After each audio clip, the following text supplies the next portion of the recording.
Ada jalan menuju yang dibaliknya. Ada jalan sekali lagi. Saya nyarinya aja berdarah-darah. Keluar uang miliaran. Apakah ini pencipta langit dan bumi? Loh, kok bukan? Allah bilang, bal aksarohum. Luar biasa. Ini kata-kata yang dipakai adalah aksarohum. Kasiro. Kasiro itu kebalikan daripada kolil. Kalau kasiro itu sebagian besar. Kalau kolil sebagian kecil. Ternyata kata ayat ini, yang tidak tahu itu sebagian besar. Makanya ahli-ahli fisika kemudian tertarik untuk mempelajari bagaimana sih asal usul alam semesta ini? Bagaimana sih asal usul penciptaan manusia? Kenapa di dunia ini ada pohon-pohon, ada binatang-binatang?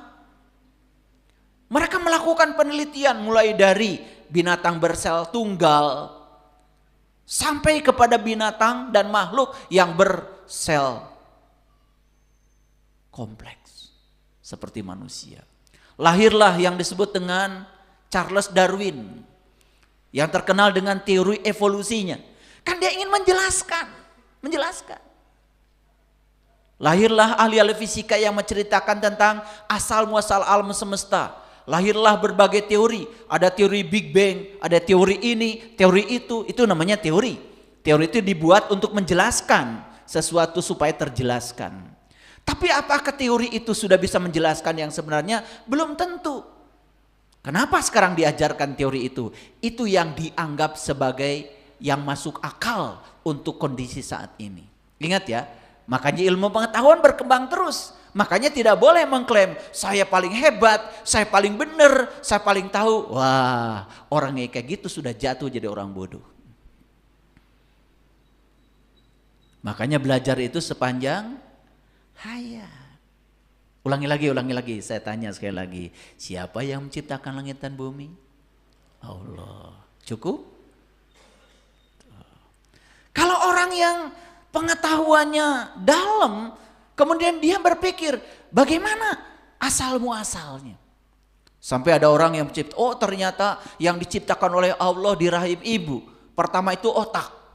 Setelah otak kemudian tulang belakang. Setelah tulang belakang jantung. Sampai dipencerongin. Apa itu? Ya pokoknya begitulah. Memang kata-kata itu tidak bisa. Tapi maksudnya ngerti kan? Dipencerongin. Dari mulai pertemuan manu dengan mani dipencerongin. Otak dulu. Sampai dibuat ya catatan-catatan. Hari pertama begini, hari kedua begini, hari ketiga begitu, hari ke-40 begini. Bulan pertama begini, bulan kedua begini, bulan ketiga. Sampai orang bisa membuat, kalau lahirnya 7 bulan itu kolot. Kalau 8 bulan ngora deui, 8 bulan kolot deui. Bingung kan? Tuh. Biar bingung sekalian. Itu kan karena dipencerongin. Betul nggak? Sampai bisa tahu bagian tubuh yang paling tua di dalam diri kita bagian mana? Itu yang namanya otak.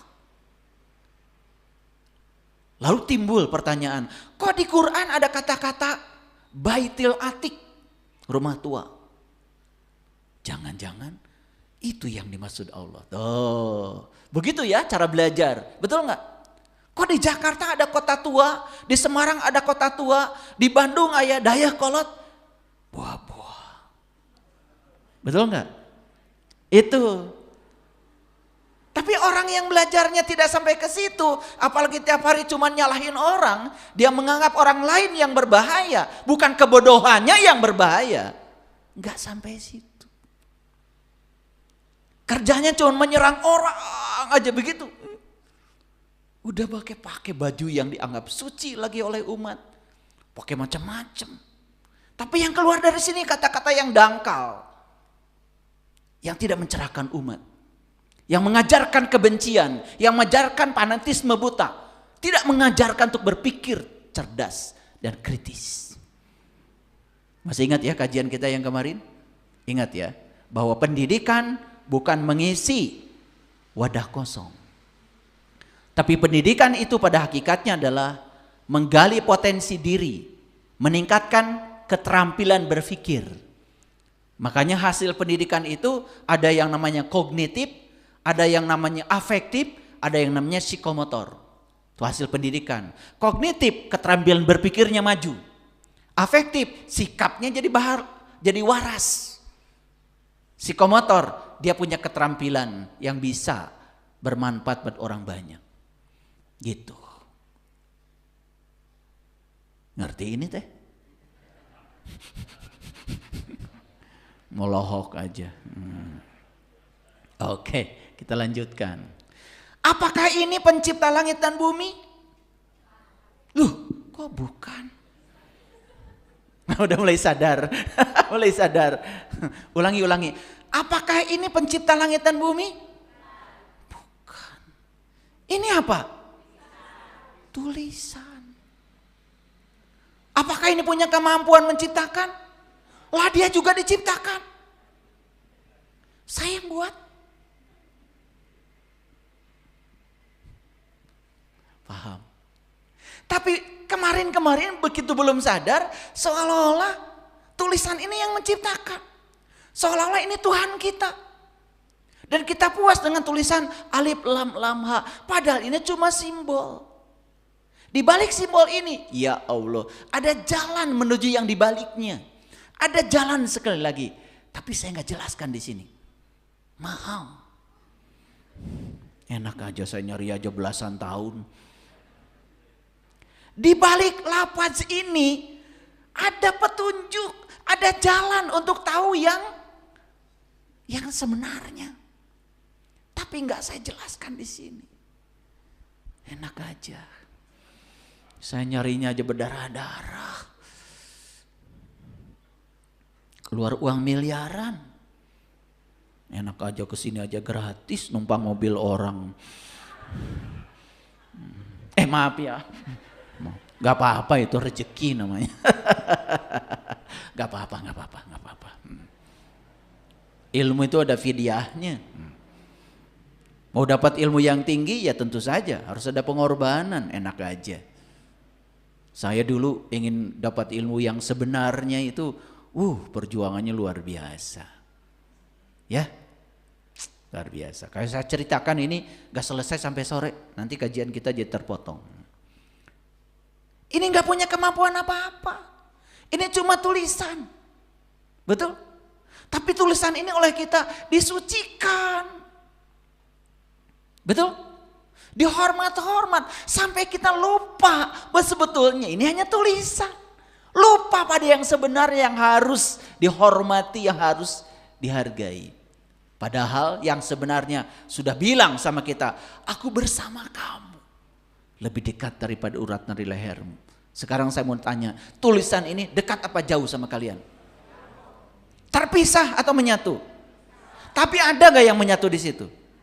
Apakah yang menyatu dalam diri kita yang sekarang sedang menghidupi tubuh kita? Sedang membuat jantung kita berdetak. Sedang membuat sel-sel dalam tubuh kita bekerja. Bisakah digambarkan dengan satu tulisan ini? Tidak. Dia adalah zat yang laisa kamitslihi syai'un. Itu yang harus dikenali. Kalau begitu, sudah saya sekarang tulisan ini saya suarakan. Allah. Kedengaran? Ulangi lagi. Allah. Kedengaran? Apakah itu yang mencipta? Lah yang kalian dengar barusan suara apa? Itu kan sebutan dari tulisan ini. Betul enggak? Nah, lucu ya. Ketika kita sudah menyebut-nyebut tulisan ini dan kita mengklaim saya sudah mengingat Allah. Loh. Sekarang saya mau nanya. Ada yang ingat comro enggak sekarang di sini? Ada. Kok bisa? Hah? Tiap hari? Oh, tiap pagi makan comro. Makanya ingat ya. Oke, coba sekarang. Ingat-ingat comro. Oke. Oke, udah? Ingat? Ingat kan? Ingat. Apakah comro itu C-O-M-R-O? Lah, apa itu? Wah, jadi pintar kalian. Jadi yang comronya yang mana? Yang mana? Lah, pakai kaya-kaya lagi. Ya comro masih boleh pakai kaya-kaya karena ada pembandingnya. Pokoknya yang kayak misro Pak, cuman bedanya itu pedes-pedes. Nah, kalian bilang itu pedes, itu asin, itu kata-kata itu pun tidak cukup menggambarkan rasa yang ada di sini. Karena kita semua terjebak oleh kata-kata sampai lupa sang kehadiran pada diri kita. Coba kalian makan comro, ingat gak sama sang pemilik diri kita ini? Betul gak? Kok saya bisa merasakan pedes? Saya bisa membedakan oncom bukan oncom. Saya bisa membedakan asin. Saya bisa merasakan manis. Apakah manis itu M-A-N-I-S? Bukan. Bisa menggambarkan manis? Gak bisa. Nah karena sudah dikasih kategori M-A-N-I-S. Sampai kita lupa sang keberadaan pada diri kita. Ketika kalian makan comro, sampai kalian lupa semua rasa yang sedang terjadi di sini, semua pengalaman yang sedang terjadi di sini, lupa semuanya. Karena konsepnya Tuhan itu ada di sana, sehingga yang menemani kita saat makan, rasa-rasa yang muncul itu nyaris tidak pernah terasakan lagi. Padahal ketika kalian tidak bernapas lagi, jejalin itu comro ke sini. Bisa dirasakan? Bisa membedakan comro enak dengan tidak enak? Bisa membedakan comro yang renyah dengan yang ngabatu? Nggak bisa. Kan kita bisa membedakan itu karena ada Dia. Ada sang kehadiran, ada napas. Ketika kita sudah tidak bernapas lagi, semua kemewahan itu tidak bisa kita nikmati lagi. Masih mencari di luar diri. Karunia teing. Itu karena ada konsep yang salah di sini. Makanya kalian itu pergi ke toko buku. Cari buku yang menjelaskan Tuhan. Dan dikiranya kalau ada buku yang menjelaskan Tuhan, dikiranya itu Tuhan. Ketika kita tahu sifat 20, mulai dari wujud sampai yang terakhir mutakaliman, apal 20. Apakah yang diceritakan oleh kita itu adalah Dia? Enggak ada. Dia itu tidak bisa diceritakan, tidak bisa digambarkan, tidak bisa dipelajarkan, tidak bisa diterangkan. Bahkan Dia tidak punya nama, tapi Dia bisa dirasakan kehadirannya setiap ruang dan waktu bagi mereka yang berkesadaran. Makanya saya sering bilang ya di awal kajian, mari kita puji Dia, bersama-sama merasakan kehadirannya. Karena Dia bersama kita meliputi sel dalam tubuh kita. Saya mengulang-ulang kalimat itu, saya berharap kalian sadar.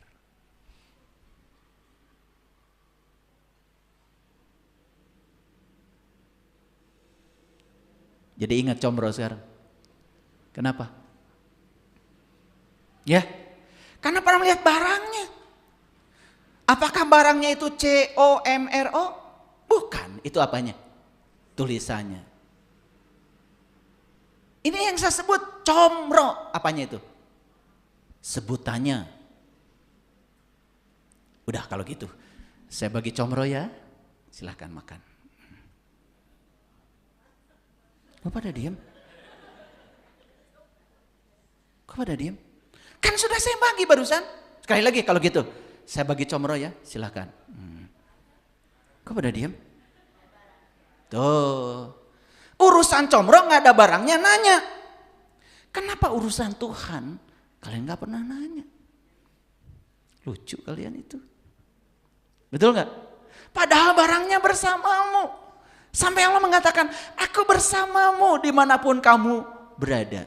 Tetapi kita selama ini cemas, khawatir, takut. Betul? Seolah-olah Tuhan tidak bersama saya lagi. Seolah-olah Dia meninggalkan saya. Jadi di mana pelajaran tauhidnya selama ini? Karena tauhid yang kita pelajari selama ini bukan pengalaman langsung, hanya konstruksi pikiran. Yes? Sampai di sini? Oke, sekarang saya kasih. Ini ada kata-kata bagus nih dari Krishnamurti. Krishnamurti ini mohon maaf ya, keyakinannya berbeda dengan kita.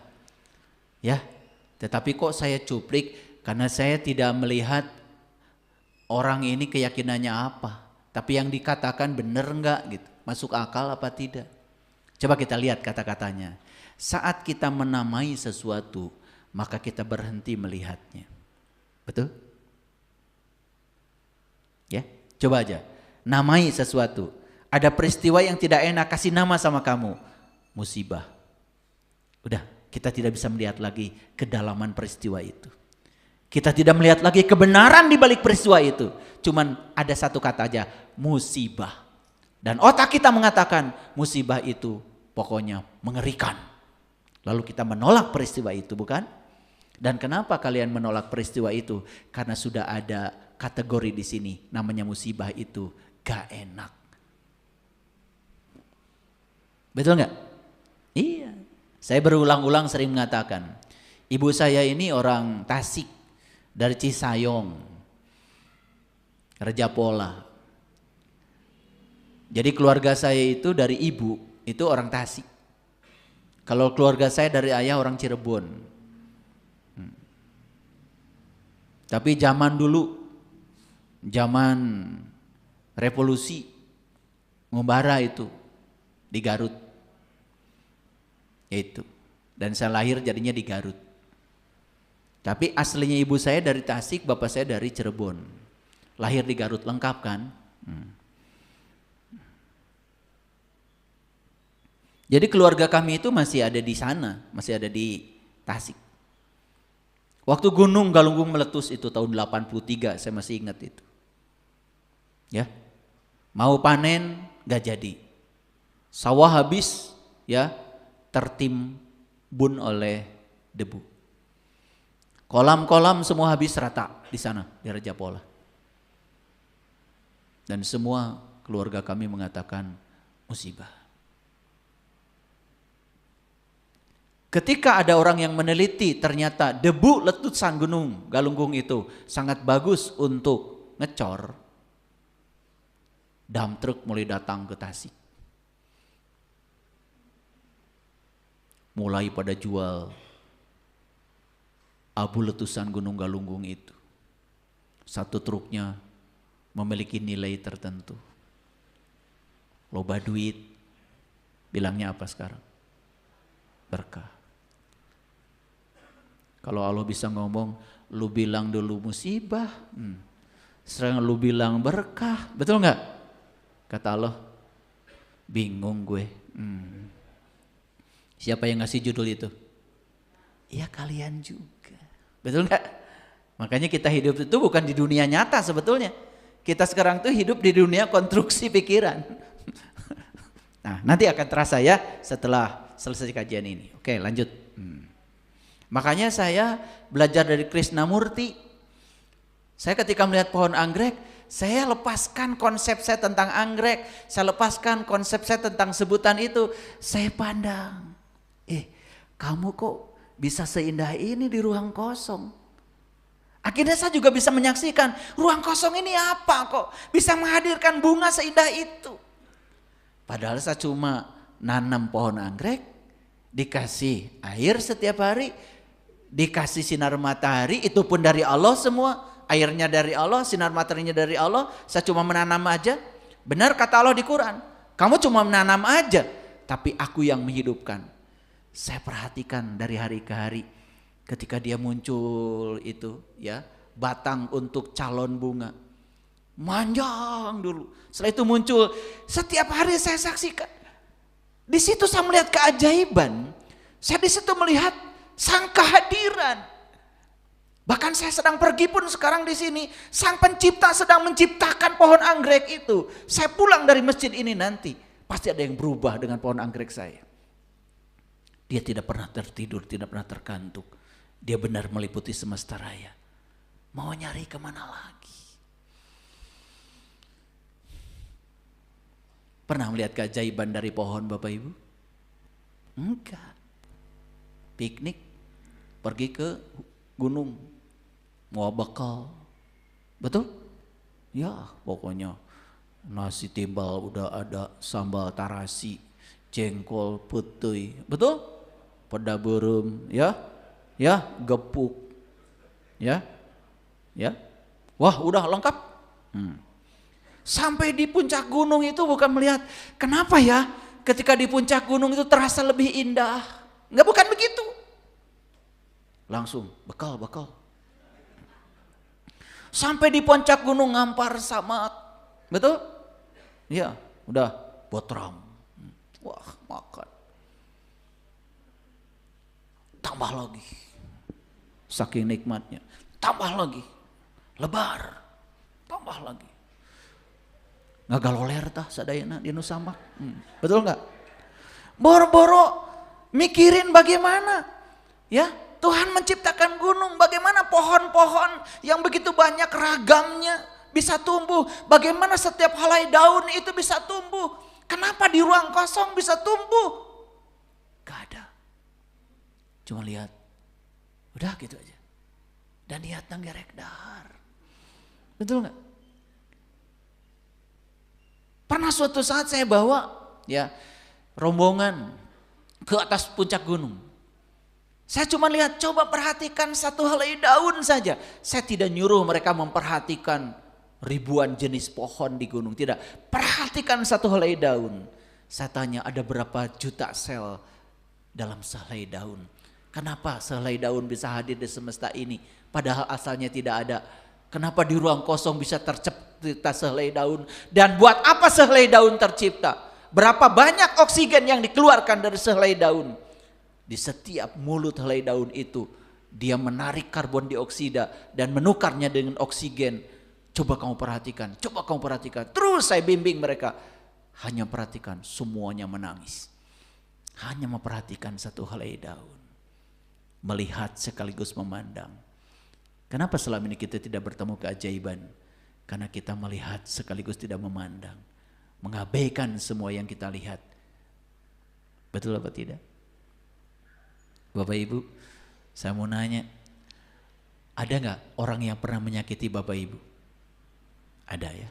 Ada. Berapa tahun yang lalu? 10 tahun? Oke. Saya mau nanya, kalau Bapak Ibu ketemu lagi sama dia, apa tanggapan Bapak Ibu? Masih ada label, oh ini orang yang menyakitkan, begitu? Itu label tuh di orang itu atau di otak kita? Ya Allah, itu orang udah baiknya kayak apa? Karena apa? Karena otak tuh begitu. Karena ada memori di sini. Dia menyebalkan itu dulu. Sekarang udah tidak menyebalkan lagi, udah segitu baiknya sama kamu. Tapi kata menyebalkan sudah kita kasih label pada orang itu di otak kita. Saat bertemu orang itu tetap aja bagi kamu menyebalkan. Padahal bagi orang lain dia segitu baiknya. Bagi kamu aja tetap menyebalkan. Jadi yang menyebalkan orangnya atau kamu?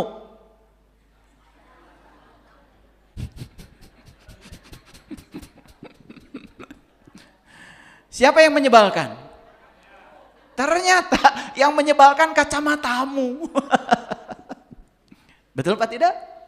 Iya. Dan sekali kita melebali orang itu jahat, menyebalkan,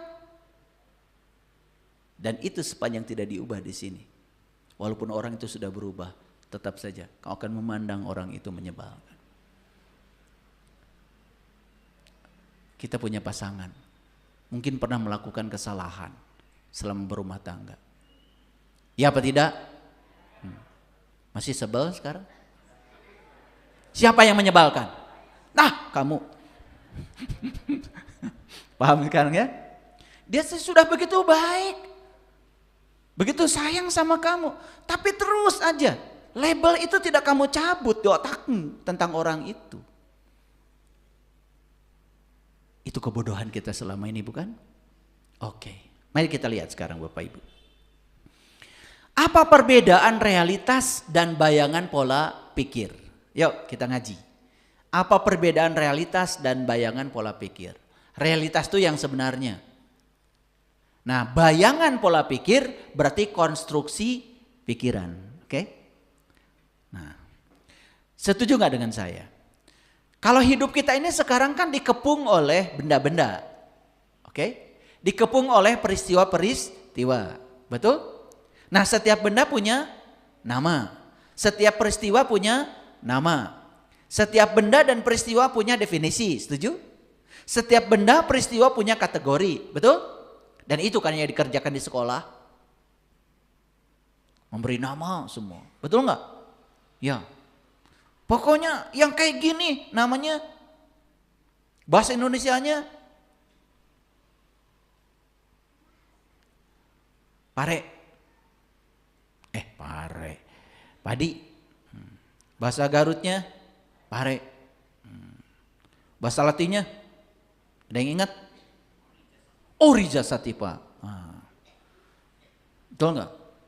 Pasea atau orang Latin jeung orang Garut lain, iya mah pare. Betul nggak? Orija Satipa. Oh, berantem. Padahal barangnya sama. Betul nggak? Itu bahayanya belum tahu barang, tapi namanya lain-lain, kan bahaya. Makanya lebih bagus tahu parenya, tahu padinya. Sebelum kita tahu banyak nama. Karena dulu juga, ngaranan. Sama kayak kalian. Betul? Iya. Kan yang ngasih nama kamu Oneng. Bukan Tuhan. Nggak ada, dari lahir udah ada tulisan Oneng. Betul nggak? Ya, bapaknya ditanya, kenapa namanya Oneng? Ya, waktu lahir warnanya kulitnya koneng gitu. Gampang kan? Oneng aja kan gitu. Meta sarua teuing jeung koneng cenah. Piceun kana. Tapi itu kan buatan kita. Betul nggak? Tapi bahayanya ketika sudah dikasih nama Oneng, jadi terbatas kita melihat orang itu. Keajaiban pada orang itu nyaris hilang karena sudah dikurung oleh kata Oneng. Betul nggak? Itulah makanya sekarang ya, kalau pulang ke rumah sudah jangan bilang ini suami saya, ini istri saya. Ya, kata suami, kata istri membatasi. Apalagi suaminya pernah menyakiti. Suami saya, oh itu yang pernah menyakiti saya, padahal udah bagus kan? Betul nggak? Sesekali kita harus melihat dia dalam keheningan tanpa nama. Coba nanti bisa ngerangkul itu. Oh ternyata di balik kamu ada keajaiban yang luar biasa. Saya melihat energi halus yang sangat universal yang ada pada diri kamu. Saya melihat kamu sebagai manifestasi dari sang pemilik semesta. Keren itu. Pernah gitu enggak? Boro-boro. Sebel kasih eta teh. Betul enggak? Iya. Begitu dengar suami ibu teh yang mana? Eta geuning anu pelit. Tuh. Betul enggak? Kata pelit sudah membatasi. Betul enggak? Betul enggak? Rek bager kumaha ge tetep pelit. Ngerti maksud saya? Itu bahaya. Sedangkan kita sekarang dikepung oleh nama, definisi, kategori, dan kita pun sekolah diajarkan nama-nama dan definisi. Masih ingat gak dulu waktu ujian? Betul gak? Apa yang dimaksud dengan ikan? Tuh. Betul gak? Itu. Kan kita menjawab, ikan adalah gitu, betul gak? Makhluk hidup yang tinggal di air, ya, yang bisa berenang, gitu. Karena dari gurunya begitu diulang aja. Padahal kata-kata yang diajarkan guru kepada kita tentang ikan jauh melampaui kata-kata itu. Keajaiban yang ada pada ikan tuh jauh melampaui yang kata-kata itu. Saya mau nanya, yang diajarkan definisi tentang ikan di sekolah, realitas ikan atau konstruksi pikiran yang diajarkan guru? Hayal apa nyata? Eta sekolah teh loba hayalan. Pernah saya melihat guru biologi ngajar di kelas dulu waktu saya mau jadi konsultan sekip, ada ujiannya, ya. Jadi saat itu dia dimarahi oleh asesor. Gara-gara apa? Dia mengajarkan padi pakai gambar. Jadi dia bilang, anak-anak ini pohon padi gitu. Padahal yang ditunjukkan adalah foto